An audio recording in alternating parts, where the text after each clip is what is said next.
Hurd, who sits on the House Intelligence Committee and is a former CIA agent. Congressman, good to see you. Thanks for being here tonight. I'll ask you the question that many Americans are probably wondering, watching this news around the globe, it seems like constantly, especially in the last week. Is the world on the brink of a massive war? I don't think we're there yet. I do believe President Trump's attack on Syria last week was the right move. Bashar al-Assad, in my opinion, needs to go. We have a refugee crisis because of Assad. It was because of Assad and his civil war that created this for ISIS to come in. Assad is the problem, and the fact that you have the Russians that are willing to side with Hezbollah, to me, is absolutely outrageous. And Rex Tillerson, Secretary Tillerson, is going to have his hands full in the diplomatic negotiation. But what I think what people are seeing is that President Trump is willing to use all tools of national power that are at his disposal. That's diplomatic efforts, intelligence efforts, military efforts, and economic levers as well. And that this is a new day when it comes to U.S. foreign policy. Should that be the ultimate goal of this administration, to force Assad to go? I think so, because you cannot completely get rid of ISIS if Assad is still there. Assad is we need some political stability in Syria to prevent any kind of terrorist group from training and equipping themselves in Syria and coming to attack us or attack our friends.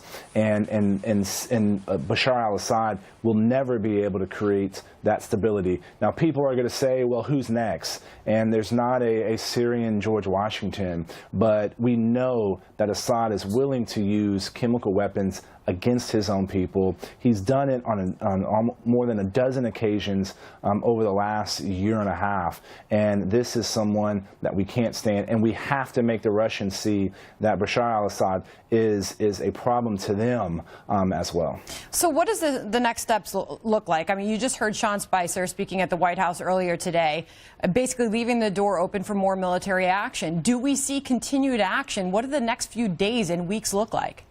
I would say that the Trump administration's position and strategy is evolving, and I think that is a good thing. What we have to see is I think we build an international coalition against the Russians and against the Iranians. The fact that the Russians and the Iranians and Hezbollah are willing to do a joint statement together makes them complicit with the Syrian president using chemical weapons. That is a violation of a number of treaties, and we could even possibly see the UN Act and force the Russians to veto a Security Council measure that is about them. That is one effort that we can start working on, building an international coalition in order to put pressure on the Russians. I think also we have some economic tools that we can use when it comes to impacting the Russian energy sector.